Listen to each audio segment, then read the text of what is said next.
Have you ever been punished for being too good at your job? I was the one who drove our company to record-breaking sales, quarter after quarter. But instead of celebrating my success, they threw me out like yesterday's garbage. They called me into that corner office, told me I was disrupting team dynamics, and handed me a cardboard box for my things. They had no idea that the next morning, their perfectly balanced little world would come crashing down around them. Because when you fire your best performer to protect your own incompetence, you better make sure they don't know where all the bodies are buried. My name is Emily Carter. And at 34, I thought I had it all figured out. Senior Client Development Specialist at Sterling Capital Advisors, one of Chicago's most prestigious financial firms. The kind of job people kill for. With the glass offices and the view of the lake that made you feel like you'd really made it. That Tuesday morning started like any other. Coffee from the place on LaSalle. Quick scan of the markets. Mental prep for the Peterson Industries presentation at noon. I'd just closed the biggest deal of my career the week before. A multi-million-dollar portfolio restructuring that would keep our entire division ahead of target for the next 2 quarters. The email from Arthur Blake, our sales division director, popped up at 9:47 a.m. Please see me in my office immediately. No subject line, no context. Just those 7 words that made my stomach drop despite having no reason to worry. I'd exceeded my targets by 240% this year. My client retention rate was the highest in the company. Hell, I'd just been featured in the quarterly newsletter as the face of Sterling's success story. Arthur's office always felt like a mausoleum, all dark wood and leather, designed to intimidate rather than inspire. He didn't look up when I knocked and entered, just kept staring at his computer screen with that perpetual frown that had deepened over the past few months. I noticed his hands first, the way they trembled slightly as he adjusted his monitor. A nervous tick I'd never seen before. "Sit," he said, still not making eye contact. The air conditioning hummed overhead, the only sound in the suffocating silence that followed. When he finally looked at me, his gray eyes held something I couldn't quite place. Fear? Resentment? Both? "Emily, we need to discuss your future here at Sterling." His voice was steady, practiced. He'd rehearsed this. "Your performance has become problematic." I actually laughed, not a nervous laugh, but genuine disbelief. "Problematic? Arthur, I just landed the Patterson account. That's $12 million in managed assets. That's more than..." "That's exactly the problem." He cut me off, his jaw clenching. "You're creating an unsustainable dynamic within the team. Your colleagues feel overshadowed, demoralized. Several have expressed concerns about the competitive imbalance you've created." The words hung in the air like smoke from a fired gun. I sat there, watching this man who'd taken credit for my strategies in countless board meetings, who'd stood beside me at the company gala 2 months ago, calling me the future of Sterling, now trying to paint my success as some kind of corporate sin. "You're firing me for being too good at my job?" The question came out steadier than I felt. "We're offering you the opportunity to resign with dignity." He slid a manila folder across the mahogany desk. "Generous severance, 3 months, full benefits through the end of the quarter. All you need to do is sign the NDA and the non-compete." I opened the folder, scanning the documents. They wanted me gone, silenced, and unable to work in finance in Chicago for 2 years. The tremor in Arthur's hands had spread to his left eye, a subtle twitch that betrayed his composure. That's when it clicked. He wasn't just getting rid of competition. He was eliminating a threat, someone who knew too much, who'd seen too much, who'd achieved what he couldn't. "And if I refuse? Then we'll terminate you for cause insubordination, creating a hostile work environment, your choice, but one way leaves you with money and references, the other." He shrugged, but the gesture was too casual, too forced. I stood up, leaving the folder on his desk. "I'll need time to consider your generous offer. You have until end of business today. Security will escort you to clear your desk. You understand. Standard protocol." Standard protocol. 2 years of 16-hour days, of building relationships that brought in millions, of training junior staff on my own time, and it ended with standard protocol. As I walked to the door, I turned back to see Arthur already reaching for his phone, probably calling security. His hands were steady now, the trembling gone. He'd gotten what he wanted, or so he thought. "Arthur," I said, my hand on the door handle. "You might want to double-check who actually owns the relationships with Patterson, Morrison, and the Brennan Group. The clients. I mean, not the paperwork." The color drained from his face as I walked out, leaving his door wide open for the entire floor to see him sitting there, suddenly looking very small behind his very large desk. The security guard, Marcus, whom I'd shared countless morning pleasantries with over the past 2 years, couldn't meet my eyes as he stood beside my desk. "I'm sorry, Ms. Carter," he mumbled, shifting his weight uncomfortably. "Just doing my job." "I know. Marcus, it's not your fault." I kept my voice steady, professional, even as I placed my personal items into the cardboard box he'd provided. A cliché so perfect it could have been scripted. The crystalline paperweight from the Singapore conference, the framed photo of my sister and me at Navy Pier, the collection of business cards I'd accumulated from clients who'd become something close to friends. Around me, the usual buzz of the office had died to whispers and stolen glances. I could feel dozens of eyes tracking my movements. But when I looked up, everyone suddenly found their computer screens fascinating. Except for Sophie Miller, our junior analyst, who stood frozen by the printer. Her face a mask of shock and something else. Recognition. Maybe. She'd seen this playbook before. Daniel Harris from compliance made a move toward me, but Marcus stepped between us. "Sorry, no contact with terminated employees." Terminated. The word stung more than I'd expected. Not resigned, not departing, terminated. Like a disease that needed to be cut out before it spread. I continued packing methodically, refusing to rush, refusing to show the tremor in my own hands. Each item I placed in the box was a small act of defiance against their timeline, their protocol, their attempt to erase me quietly. The Mont Blanc pen. A gift from the Morrison Industries CEO after I'd saved his portfolio from a market downturn. The stack of handwritten thank you notes from clients. The folder of printed emails where Arthur had praised my work. I made sure that went in last, visible to anyone watching. 5 minutes, Ms. Carter. Marcus said apologetically. That's when I noticed it. My client contact database was still open on my screen. 2 years of meticulously maintained relationships.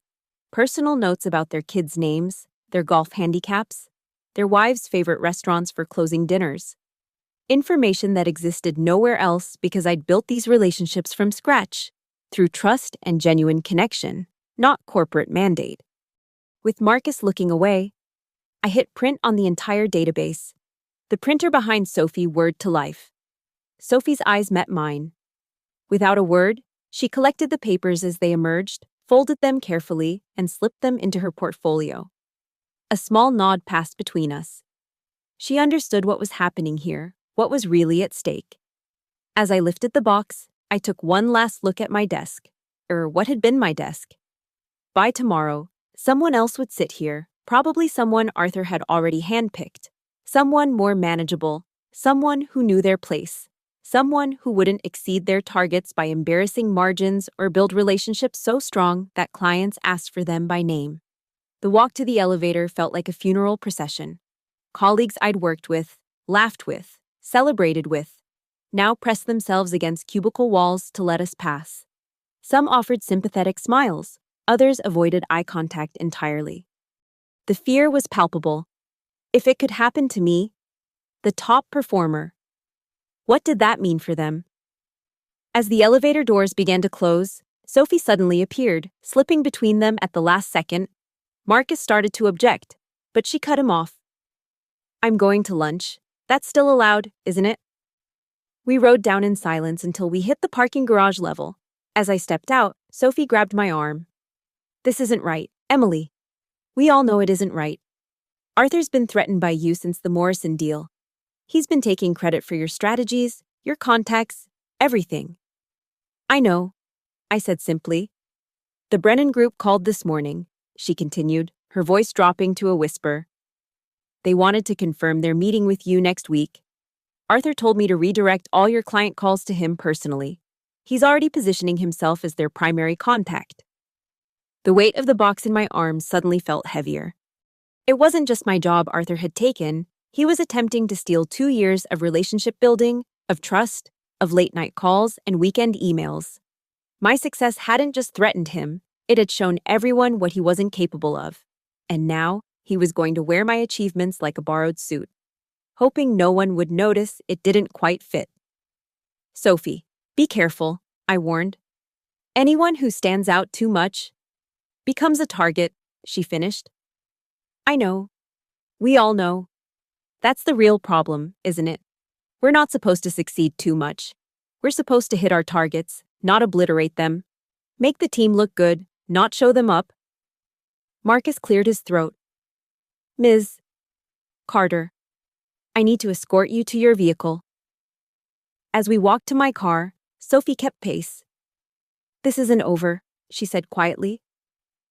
There are others who feel the same way. Daniel, Raj from foreign markets, Lisa from asset management. We've all seen what Arthur does. We never had proof. I placed the box in my trunk, understanding suddenly that my termination wasn't an ending, it was a catalyst. Arthur had just made a critical error. He'd assumed I would go quietly, sign his papers, disappear into the non-compete void. But he'd forgotten something fundamental. The relationships I'd built weren't just professional. They were personal, and personal loyalty couldn't be transferred with a memo or stolen with a lie. Keep your head down, Sophie, I said, closing the trunk. For now. As I drove away, I caught a glimpse of Arthur in my rearview mirror, standing at his office window, 5 floors up, watching. Even from that distance, I could see the satisfied smile on his face. He thought he'd won. He had no idea that he'd just lit a fuse that would burn through everything he'd built on the backs of others. The price of excellence, I realized, wasn't just being punished for it, it was knowing exactly how to make those who punished you pay for their mistake. That evening, I sat in my Lincoln Park apartment, laptop open, the city lights blinking beyond my window like a constellation of possibilities. The shock had worn off, replaced by a cold, calculating clarity. I pulled up file after file, document after document. Evidence I'd been unconsciously collecting for months without realizing I'd need it. It had started 18 months ago, right after the Morrison Industries deal closed. $8 million in managed assets. A coup that had made the financial press. My photo had appeared in Crane's Chicago Business, standing next to Jonathan Morrison himself. The headline read, Sterling Capital's Rising Star Lands Whale Client. That was the first time I noticed Arthur's demeanor change. The congratulations became perfunctory. The team meeting suddenly scheduled during my client calls, my name mysteriously absent from the final board presentation. I opened an email from last year, dated March 15th. Arthur had written to the board, through my strategic guidance and relationship management, we've successfully onboarded Morrison Industries. My strategy, my 16 meetings, my 3 rejected proposals before finding the perfect fit. His signature at the bottom. Then there was the Brennan Group acquisition 6 months later. I'd spent 2 months courting Thomas Brennan, learning he was a Vietnam veteran, bonding over military history. My grandfather had served in the same division. That personal connection had sealed the deal. But in Arthur's report to corporate, he'd written about leveraging institutional relationships developed during his tenure. He'd never even met Thomas Brennan until the signing dinner. The pattern was clear now, crystallized in hindsight. Every major win I'd achieved had been absorbed, sanitized, and repackaged with Arthur's name on it. But it went deeper than just stealing credit. I pulled up the team performance reviews from the past year. Whenever someone showed exceptional promise, Michael Reeves, who'd brought in 3 new accounts, Jennifer Wu, who'd increased client retention by 30%, they were suddenly transferred to other divisions, or, like me, managed out entirely. Arthur wasn't just threatened by success. He was systematically eliminating it to maintain his own mediocre equilibrium. He'd built a kingdom of competent but unremarkable performers who would never outshine him, never question him, never reveal that the emperor had no clothes. My phone buzzed. A text from Sophie. "Can you talk? Urgent."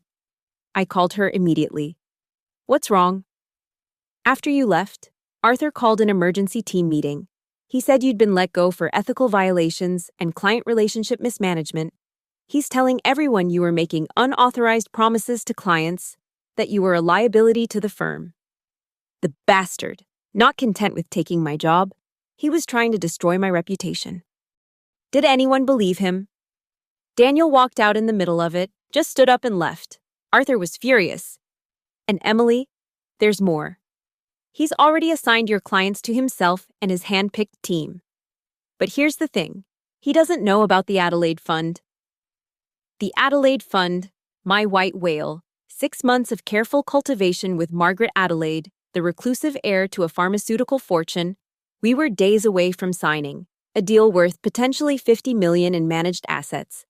I'd kept it quiet, not wanting to jinx it or, apparently more wisely, alert Arthur. He doesn't know because I haven't logged it in the system yet, I said slowly. Margaret Adelaide doesn't trust institutions. She trusts people. She trusts me. Exactly. And there's something else.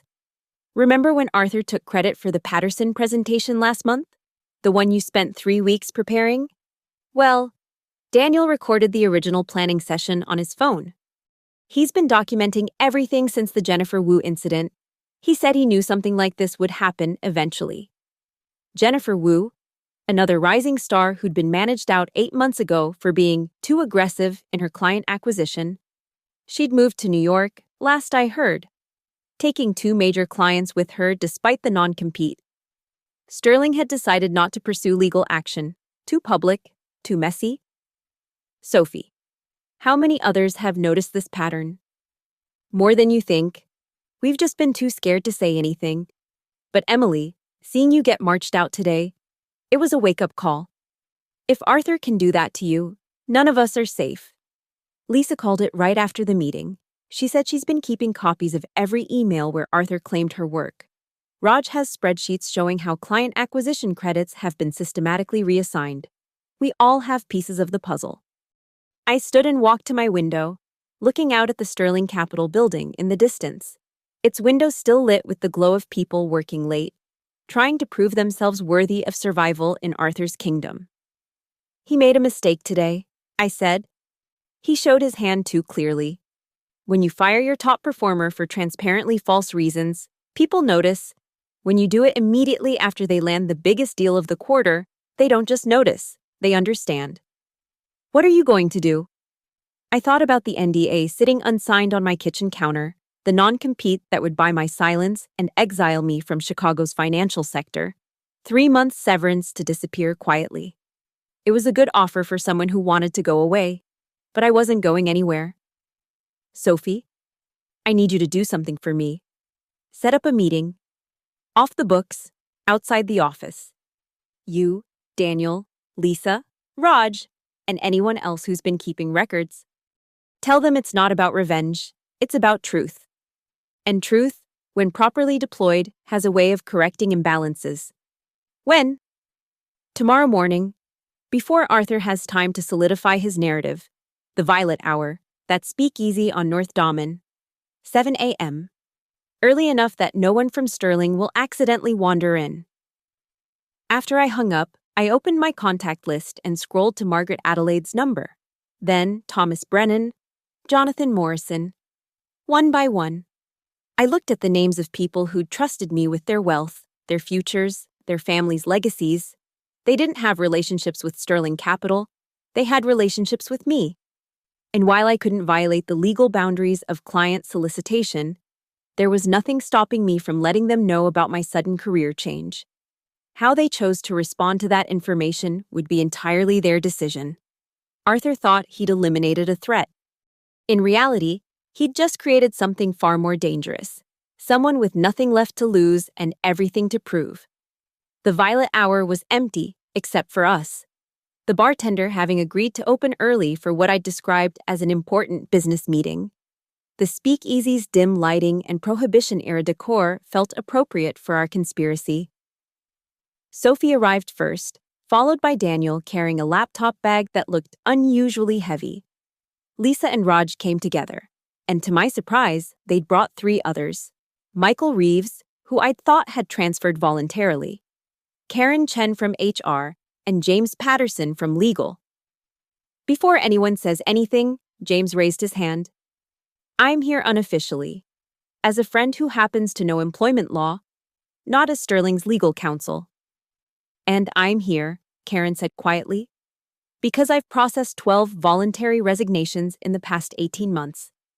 All top performers, all from Arthur's division. HR has noticed the pattern, but management keeps telling us it's normal attrition. We sat around a large round table, 7 professionals who'd climbed the corporate ladder only to discover it was rigged. Daniel opened his laptop and connected it to his phone. I started recording after Jennifer, he said, pulling up an audio file. Not everything, that would be illegal. But team meetings are considered public forums within the company, and Illinois is a one-party consent state for recordings where you're a participant. He hit play. Arthur's voice filled the room. Daniel's presentation was good, but it needs executive polish. I'll handle the client meeting myself. Then, 2 weeks later, another recording. I'm pleased to announce that my strategic approach secured the Davidson account. That was my presentation, Daniel said flatly. Every slide, every data point, every strategic recommendation. He changed the font. Lisa pulled out a folder thick with printed emails. 3 years of documentation. Look at this one. She read aloud. Lisa, great work on the Frankfurt analysis. Send me your files so I can review before presenting to the board. Then, the board minutes. Arthur Blake presented comprehensive analysis of European market opportunities. My name appears nowhere. Raj had spreadsheets showing systematic reassignment of client credits. When a deal closes, there's a 48-hour window to assign commission credits in the system. Somehow, Arthur's name ends up on deals he never touched. I tracked 17 instances in the last year alone. That's nearly $2 million in commissions redirected. Michael leaned forward. I didn't transfer voluntarily. Arthur gave me the same choice he gave Emily. Leave quietly or be terminated for cause. My crime? Landing 4 new accounts in a quarter when Arthur had landed 0. The pattern was undeniable, documented, damning. But knowing and proving were different things, and Sterling's leadership had consistently looked the other way. The board doesn't care as long as the numbers look good, James said, voicing what we all knew. Arthur delivers consistent, if unremarkable, results. From their perspective, the system works. But what if it stopped working? I asked. What if the numbers suddenly didn't look so good? Sophie smiled for the first time that morning. You mean, what if certain key clients suddenly lost confidence in Sterling's leadership? I can't solicit clients, I said carefully. That would violate both legal and ethical boundaries. But if clients were to independently discover that their primary relationship manager had been terminated, and if they were to have concerns about continuity of service, they'd have every right to inquire about the situation. James finished. And if they were to discover that the person they thought they'd been working with hadn't actually been managing their accounts?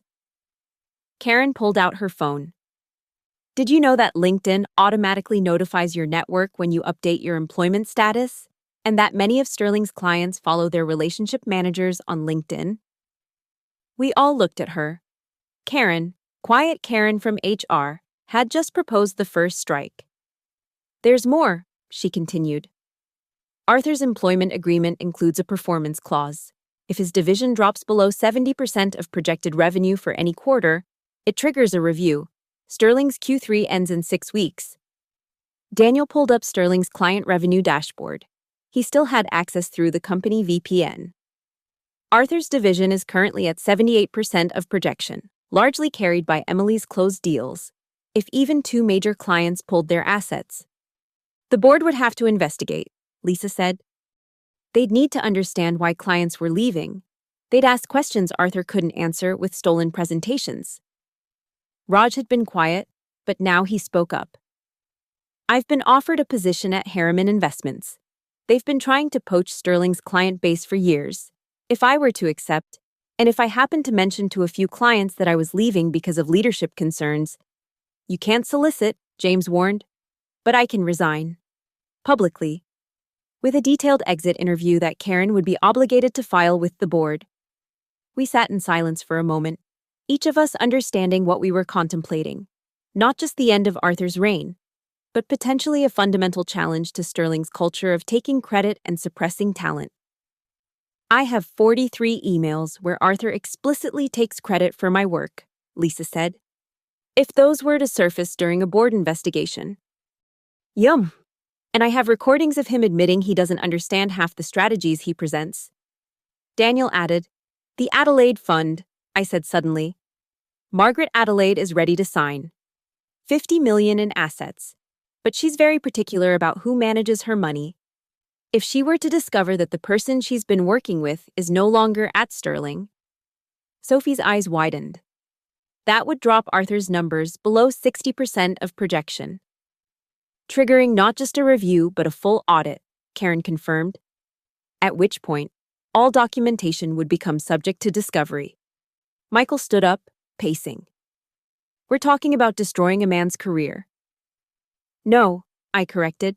We're talking about revealing the truth about a man who's destroyed multiple careers. Jennifer Wu, you, me, and how many others who left before we arrived. This isn't revenge. It's correction. James closed his laptop. If you do this, it has to be clean. No coordination, no conspiracy. Each person acts independently, making individual choices that happen to align. Emily updates her LinkedIn. Clients notice and ask questions. Raj takes a new job. Others decide whether to stay or go based on their own circumstances. And if Arthur survives? Lisa asked. Then at least we'll have tried, I said. But something tells me that Arthur's survival has always depended on our silence. And as of today, that silence is broken. We agreed to meet again in a week, as we filed out into the morning sun. I felt something I hadn't experienced in the sterile halls of Sterling. Solidarity. We weren't just employees anymore. We were witnesses to systematic deceit. And we finally had the collective power to do something about it. That afternoon, I updated my LinkedIn profile. A simple change.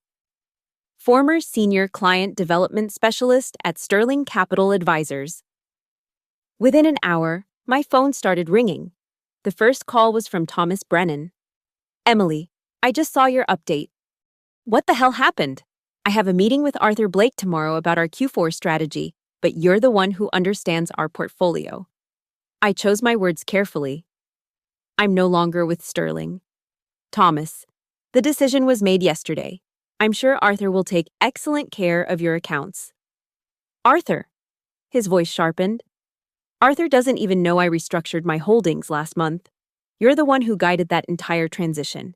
He's been sending me generic market updates that have nothing to do with my actual positions.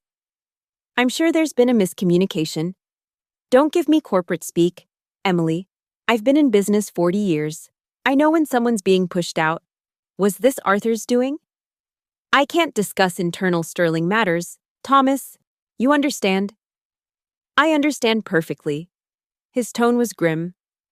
I'll be having a very different conversation with Mr. Blake tomorrow. The calls kept coming. Jonathan Morrison was next. Then Patricia Hayward from the Hayward Foundation. Each conversation followed the same pattern: shock, anger, and growing suspicion about who had really been managing their accounts. I said nothing defamatory, nothing actionable. I simply confirmed that I was no longer with Sterling and expressed confidence that their accounts would be handled professionally. Margaret Adelaide called as I was making dinner. Emily, dear, I've been trying to reach you at your office all day.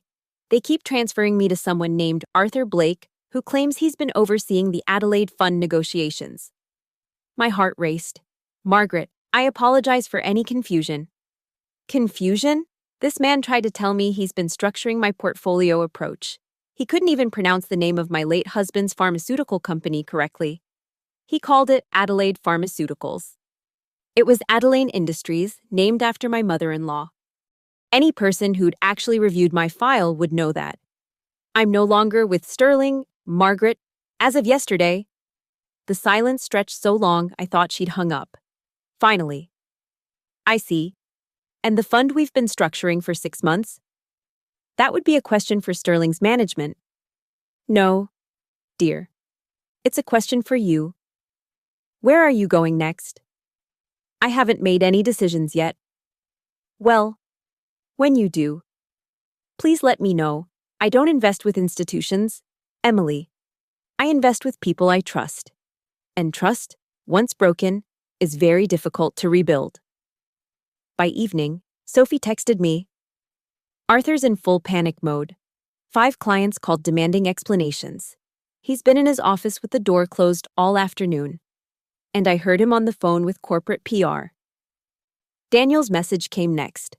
Emergency meeting tomorrow morning. Arthur's bringing in the senior partners. He's claiming you're violating your non-compete by contacting clients. Except I hadn't signed the non-compete, and I hadn't contacted anyone. They'd contacted me. Karen from HR called late that night. Emily, I thought you should know. 3 more people submitted resignations today, not from Arthur's division, but from parallel teams. They all cited cultural concerns and leadership issues. The exodus is starting to spread beyond just our group. Who? Jennifer Taylor from Fixed Income, Robert Kim from Equity Research, and Sandra Williams from Wealth Management. Apparently, word about your termination spread, and people are connecting dots about their own experiences. The next morning, I got a call from an unexpected source, Charles Sterling III, grandson of the founder and member of the board. Ms. Carter, I apologize for the early call. I'm hoping you might be available for coffee this morning. We met at the Palmer House, far from Sterling's offices. Charles was younger than I'd expected, maybe 40, with an intensity that suggested he took his fiduciary responsibilities seriously. I've been reviewing some concerning patterns in our employment data, he began without preamble. 12 high performers leaving one division in 18 months. Now you, our top revenue generator. And since yesterday, I've received calls from 7 major clients expressing concern about account management. I'm not at liberty to discuss. You don't have to. But I would like to know, did you sign the separation agreement Arthur Blake prepared? No. Good, don't. He pulled out a tablet, showing me a graph. This is Arthur's division's actual performance over the past 2 years versus reported performance. Notice anything interesting? The divergence was stark. Reported numbers showed steady growth, but when you removed what he called reallocated credits, deals assigned to Arthur after closing, the reality was 18 months of stagnation. We've been investigating for 3 months, Charles continued. Your termination wasn't supposed to happen. Arthur acted unilaterally, without board approval. He apparently felt threatened by something.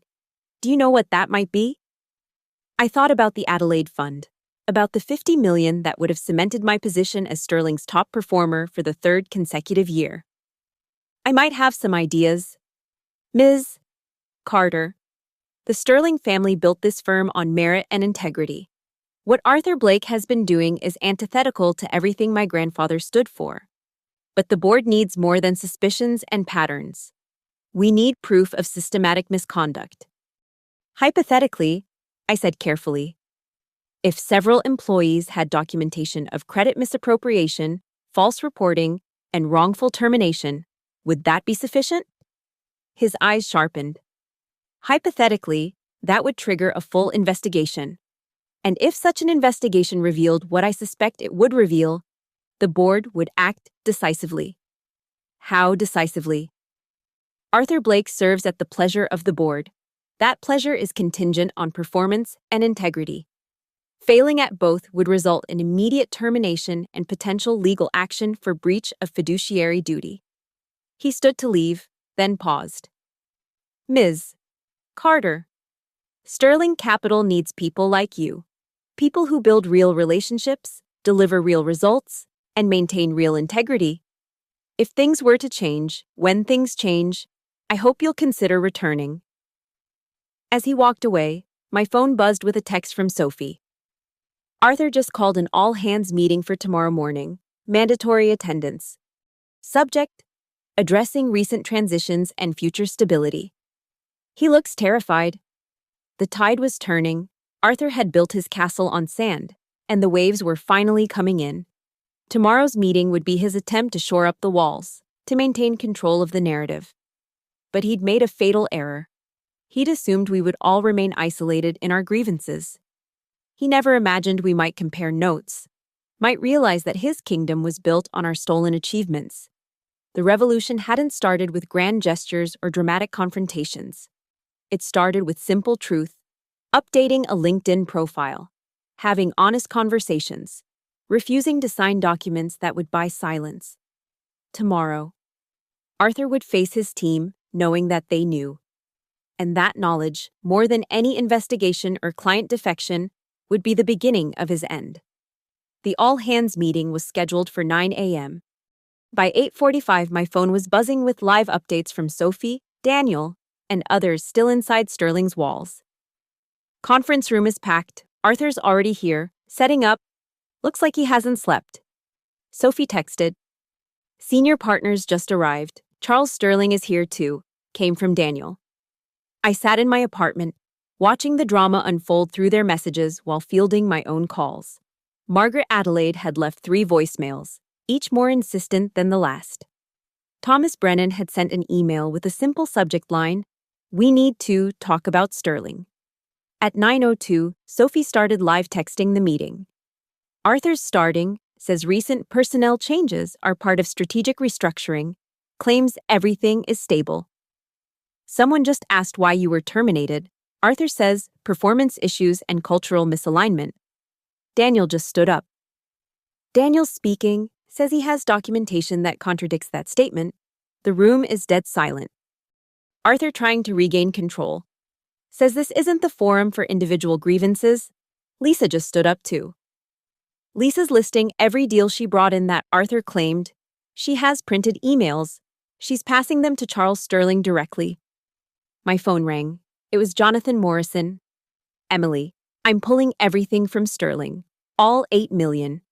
That Blake character couldn't answer a single question about my portfolio strategy in our meeting yesterday. He actually tried to recommend investments I already hold. The man's a fraud. Jonathan, that's a significant decision. It's done. My lawyers are drafting the transfer paperwork now. I'm going with Harriman Investments. Raj Patel just joined them. And he actually understands my portfolio. Strange coincidence, wouldn't you say? Another text from Sophie. Raj just announced his resignation, effective immediately. Says he has ethical concerns about leadership. Michael Reeves following suit. Karen from HR is documenting everything. Then Daniel called, whispering, Emily, you need to hear this. I'm putting you on speaker, but stay muted. Through his phone, I could hear Arthur's voice, high and strained. This is clearly a coordinated attack.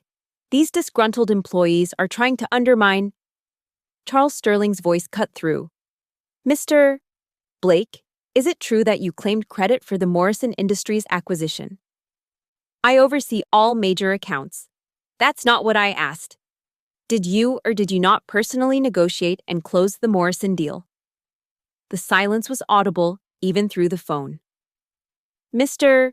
Blake, Charles continued, I have here an email from you to the board claiming direct responsibility for that acquisition. I also have time-stamped records showing you were in Tampa at a golf tournament during the 3 days of final negotiations. Can you explain this discrepancy? Sophie texted, Arthur's face is purple. He's shuffling papers. Can't find whatever he's looking for. Then I heard a new voice through Daniel's phone, Patricia Hayward, who must have come to the meeting in person. Mr. Sterling, I'm here as a client of 20 years. I came because I'm concerned. The woman who's been managing my foundation's endowment for the past 2 years was apparently terminated yesterday. I've been told Mr. Blake was my account manager. but I've never had a substantive conversation with him. I'd like to know who's actually been handling my $30 million in assets. That would be Emily Carter, Charles Sterling replied, who was terminated by Mr. Blake without board approval. The eruption of voices through the phone was chaotic. I could hear Arthur trying to shout over the noise something about following protocol and protecting the firm's interests. Then Charles Sterling's voice, calm but carrying absolute authority. Mr. Blake, you're suspended pending a full investigation. Please surrender your company credentials and laptop to security. Do not return to your office. HR will contact you about next steps. You can't. I've been here 15 years. And in those 15 years, how many talented professionals have you driven out to protect your own position? Don't answer that. The investigation will. Sophie's text came through. Arthur just walked out, or was escorted out. Security was waiting. The entire floor saw it. My phone immediately lit up with another call. Charles Sterling. Ms. Carter, are you available to meet this afternoon? The board would like to discuss your immediate reinstatement with a significant promotion. Senior Vice President of Client Relations, reporting directly to the board, not through divisional management. Mr. Sterling, I appreciate the offer, but the Adelaide Fund, $50 million, Margaret Adelaide called me personally. She says she'll only work with you. The Brennan Group and Morrison Industries have made similar statements. We need you back. What about the others? Daniel, Lisa, Michael, everyone Arthur pushed out? We're prepared to make things right with anyone who was wrongfully terminated or pushed to resign. Full reinstatement, back pay, and corrected attribution for all misdirected credits and commissions. I thought about it. The vindication was satisfying, but returning to Sterling meant re-entering a system that had allowed Arthur to thrive for years. I need guaranteed reforms, I said. Transparent credit attribution, protection for high performers, and a direct reporting line that bypasses middle management politics. Done. We're also implementing a new policy where all performance claims must be verified against actual activity logs. No more stolen credit. And Arthur? Based on preliminary findings, he'll likely face civil action for breach of fiduciary duty. The amount of misattributed commissions alone could run into millions. His career in finance is over. After we hung up, I sat in the silence of my apartment, processing the whirlwind of the past 48 hours. My phone continued buzzing with messages from colleagues, clients, and even competitors who'd heard about the morning's drama. The financial community in Chicago was small. News like this would spread within hours. A text from Sophie made me smile. The entire floor gave Daniel a standing ovation after the meeting. Also, maintenance is already changing the nameplate on Arthur's office. The king is dead. But it wasn't about Arthur's downfall, really. It was about what came next. The toxic culture that had allowed him to thrive, that had rewarded theft over talent, had been exposed. The question now is whether Sterling Capital could truly change, or whether this was just one battle in a longer war against systemic mediocrity protecting itself through suppression of excellence. My phone rang again. Margaret Adelaide. Emily, dear. I heard the most interesting story about a revolt at Sterling Capital. Something about a manager who stole credit once too often. You wouldn't know anything about that, would you? Margaret, I simply told the truth when asked. The truth, she mused. Such a powerful weapon when properly deployed. Now, about my $50 million. The next morning arrived with the kind of chaos that only comes when an empire built on lies finally collapses. I'd agreed to meet Charles Sterling at 7 a.m. to discuss the terms of my return. But by 6:30, my phone was already exploding with messages. Emily, you need to see this. Sophie's text included a screenshot of Sterling's internal portal. The announcement was brief, but devastating. Arthur Blake's employment has been terminated effective immediately following discovery of systematic misconduct. A full audit of all accounts and credit attributions for the past 3 years is underway. Daniel called while I was getting dressed. Emily, it's worse than we thought. They found Arthur's shadow books, a separate system where he tracked whose work he was stealing. He had ratings for each of us based on how much of a threat we posed. You were marked critical. Eliminate ASAP after the Morrison deal. He kept records of his own fraud. Apparently, he needed to track his lies to keep them straight. It found it on his personal drive. He thought he was being clever, but he just documented his own crimes. When I arrived at Sterling's offices, not as an employee, but as a consultant for the transition, the atmosphere was electric. The security guard, Marcus, actually smiled when he saw me. "Welcome back, Ms. Carter. Though I heard you might have a different title now." The executive conference room was already full when I entered. Charles Sterling was there with 2 other board members, the head of HR, the chief legal counsel, and surprisingly, several of Sterling's biggest clients, including Thomas Brennan and Patricia Hayward. "Before we discuss your return," Charles began, "our clients have something to say." Thomas Brennan stood first. "We've collectively represented over $300 million in assets managed by this firm. We're prepared to walk if Emily Carter doesn't return in a senior capacity with full autonomy over our accounts."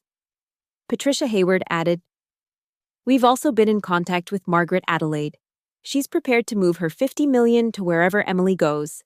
That's $350 million that follows her, not Sterling." The leverage was clear. Sterling needed me more than I needed them. "Our offer," Charles said, sliding a contract across the table. "Senior Vice President with a guaranteed seat on the executive committee within 18 months. Your base salary would triple, and you'd receive retroactive commissions for all misattributed deals over the past 2 years." I read through the terms carefully. "What about the others? Daniel, Lisa, Michael, everyone Arthur pushed out?" "Full reinstatement with promotions and back pay. We're also creating an ombudsman position, someone who reports directly to the board to prevent this from happening again. We'd like Daniel Harris to fill that role." It was everything we'd wanted and more, but something still nagged at me. "There's one more thing," I said. "Jennifer Wu, who was pushed out 8 months ago, she needs to be offered reinstatement too, even though she's in New York now." Charles nodded. "We'll extend offers to everyone wrongfully terminated in the past 3 years. As I signed the contract, my phone buzzed with a news alert. The Financial Times had picked up the story. Sterling Capital executes major leadership change following internal investigation. Arthur Blake was named specifically, described as terminated for cause following discovery of systematic credit misappropriation and fraudulent performance reporting. Sophie met me as I left the conference room. "Arthur's been calling everyone, trying to get people to vouch for him. No one's answering. Also, Harriman just announced they're not interested in hiring him. Word is, no firm in Chicago will touch him." By noon, I was back in my old office, though it was Arthur's former corner office now. The maintenance team had already removed his things, his awards, his photos with clients he'd never actually won, his diplomas, all gone, leaving only empty shelves and a clean desk. Daniel stopped by, grinning. "In my new role as ombudsman, I've been reviewing Arthur's history. Did you know he did this at his previous firm too? Left under mysterious circumstances 5 years before joining Sterling. We never checked because his references were stellar. References who, it turns out, were just glad to see him go." Lisa appeared in the doorway with a champagne bottle. "From the team, the real team, the ones who actually did the work." As we toasted in what had been Arthur's office, I thought about the journey from 2 days ago when I'd been escorted out like a criminal. The revelation that Arthur had kept detailed records of his own fraud was the kind of poetic justice you couldn't script. He'd been so confident in his power, so sure of his untouchability, that he'd actually documented his theft, creating a roadmap for his own destruction. "What do you think he's doing right now?" Sophie asked. "Probably calling headhunters," Daniel said. "Good luck explaining why you were terminated for cause after 15 years. "Gio, he'll claim it was politics," Lisa predicted. "That he was scapegoated. People like Arthur always see themselves as victims." My phone rang. It was Margaret Adelaide. "Emily, dear, I just heard the wonderful news. When can we schedule the signing for the Adelaide Fund? How about tomorrow morning, Margaret? My first official act as Senior Vice President. Perfect. And Emily? Sometimes the best revenge isn't destroying someone, it's simply letting the truth about them come to light. She was right. We hadn't destroyed Arthur Blake. We'd simply stopped enabling his fiction. His reputation, built on stolen achievements, had collapsed the moment those achievements were returned to their rightful owners. He'd been revealed not as a master manipulator, but as something far more pathetic. A mediocre man so threatened by excellence that he devoted his career to suppressing it. As the sun set over Chicago's skyline, I stood in my new office looking out at the city. Tomorrow, there would be work to do. Clients to reassure, teams to rebuild, a culture to reform. But tonight, there was satisfaction in knowing that excellence, when united with truth, could overcome even the most entrenched mediocrity. The buzzing of my phone interrupted my thoughts. An unknown number with a 312 area code. Emily Carter? The voice was unfamiliar, nervous. Yes. My name is Jennifer Wu. I heard about what happened at Sterling, about Arthur, about everything. I wanted to thank you. And to let you know that I'll be taking Sterling up on their offer to return. It's time to come home. As I hung up, I realized that this wasn't just about one corrupt manager falling. It was about all of us who'd been silenced, finding our voices again. Arthur's empire had fallen in less than 48 hours, but what we'd built in its place, a commitment to truth, merit, and mutual support, would last far longer. 6 months later, I stood before Sterling Capital's annual shareholders meeting, presenting the best quarterly results in the firm's history. The Adelaide Fund had not only signed, but had referred 2 other major clients. Our division had exceeded targets by 300%, and every single achievement was properly attributed to the person who'd earned it. Arthur Blake had become a cautionary tale in Chicago's financial circles. The last I'd heard, he'd relocated to a small firm in Cleveland, working as a junior analyst, essentially starting over at 52. The civil suit Sterling filed against him had been settled quietly, but the rumors suggested he'd had to liquidate most of his assets to pay back the misappropriated commissions. His LinkedIn profile now listed him as an independent consultant, that euphemism for unemployable. Jennifer Wu had returned from New York and was running our new Singapore expansion. Michael Reeves headed the emerging markets division. Lisa had been promoted to Deputy Director of European Operations. Daniel, in his role as Ombudsman, had implemented systems that made it impossible for another Arthur to emerge. Credit attribution was now automated, tracked, and transparent. But the real change wasn't in the systems or the numbers. It was in the culture. Young analysts no longer feared outshining their managers. Excellence was celebrated, not suppressed. The whispered warnings about not making waves had been replaced by encouragement to push boundaries, to exceed expectations, to be remarkable. Sophie, who'd been instrumental in documenting Arthur's deception, now sat on the junior executive board. She'd sent me a photo last week from her new office, Arthur's old office before he'd taken the corner suite. The caption read, "Karma has a corner office now." Charles Sterling had kept his promise. Not only had everyone wrongfully terminated been offered reinstatement, but the board had established a fund to compensate those who'd suffered under Arthur's regime. It wasn't just about making things right, it was about ensuring it never happened again. During my presentation to the shareholders, I noticed a familiar face in the back row. Jennifer Wu had flown in from Singapore to support the presentation. Daniel, Lisa, Michael, Sophie, they were all there. We'd become more than colleagues. We were survivors of a toxic system who'd chosen to transform it rather than abandon it. The turnaround you're seeing, I told the shareholders, isn't just about better numbers. It's about unleashing the talent that was always there, waiting to be recognized. When you stop punishing excellence and start rewarding it, remarkable things happen. The applause was warm, genuine. But the moment that mattered most came after the meeting when Margaret Adelaide approached me. "Emily, dear," she said, taking my hand. "I've been in business for 40 years. I've seen all kinds of corporate dramatics. But what you did, standing up not just for yourself but for everyone who'd been wronged, that takes a special kind of courage. It wasn't courage, Margaret. It was just the truth. Sometimes, she smiled. Those are the same thing. That evening, the team gathered at the Violet Hour, the same speakeasy where we'd first plotted Arthur's downfall. But this time, it was a celebration, not a conspiracy. We toasted to new beginnings, to justice served, to excellence recognized. Thomas Brennan had sent a case of champagne with a note. To Emily Carter and the team that proved integrity isn't just profitable, it's essential. As the night wore on, Daniel raised his glass for one final toast. 6 months ago, we were all victims of a system that rewarded mediocrity and punished success. Today, we're leaders in a firm that values truth over politics, merit over manipulation.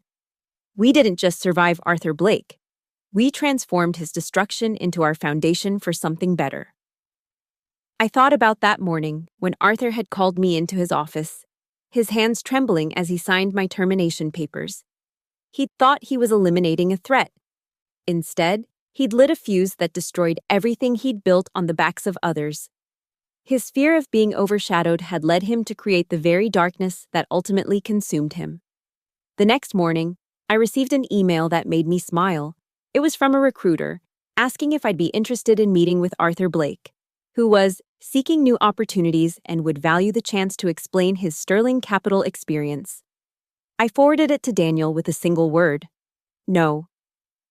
Some bridges, once burned, should stay ash. Arthur had made his choices, and now he was living with them. Every day, in his diminished circumstances, he would remember what he'd had and lost, not through bad luck or politics, but through his own systematic betrayal of every principle that makes business worth doing. My assistant knocked on my door. "Ms. Carter, your 10 a.m. is here. It's a group of MBA students from Northwestern. They want to hear about the Sterling transformation." I smiled. The story had become legend in business schools, a case study in how toxic leadership eventually consumes itself and how collective truth can overcome individual tyranny. As I prepared to meet the students, I thought about the lesson at the heart of our story. Excellence cannot be suppressed indefinitely. Truth, when finally released, carries a force that no amount of corporate maneuvering can withstand. And sometimes, the best revenge isn't plotting someone's downfall. It's simply refusing to let them stand on your shoulders any longer. Arthur Blake had fired me for exceeding expectations. In doing so, he'd signed his own termination letter. The surprise he'd faced that next morning wasn't just losing his job. It was discovering that the excellence he'd tried to steal had been the only thing keeping him afloat. The students filed in, eager and bright-eyed, ready to hear about corporate courage and transformation. But what I would tell them was simpler. In the end, authenticity always defeats artifice. It might take time, it might require solidarity, but truth has a way of surfacing, and when it does, the Arthur Blakes of the world discover that their empires of stolen glory are nothing more than houses of cards, waiting for the slightest breath of honesty to bring them crashing down. Thank you so much for listening to this story. I'd love to know where you're tuning in from. Please share in the comments below so we can connect. If this story resonated with you, don't forget to subscribe to the channel for more real-life revenge stories from the corporate world. And I'm curious, have you ever experienced or witnessed something similar in your workplace? Share your thoughts below. Your stories inspire the content we create. Until next time, remember, your excellence is your power. Never let anyone dim your light.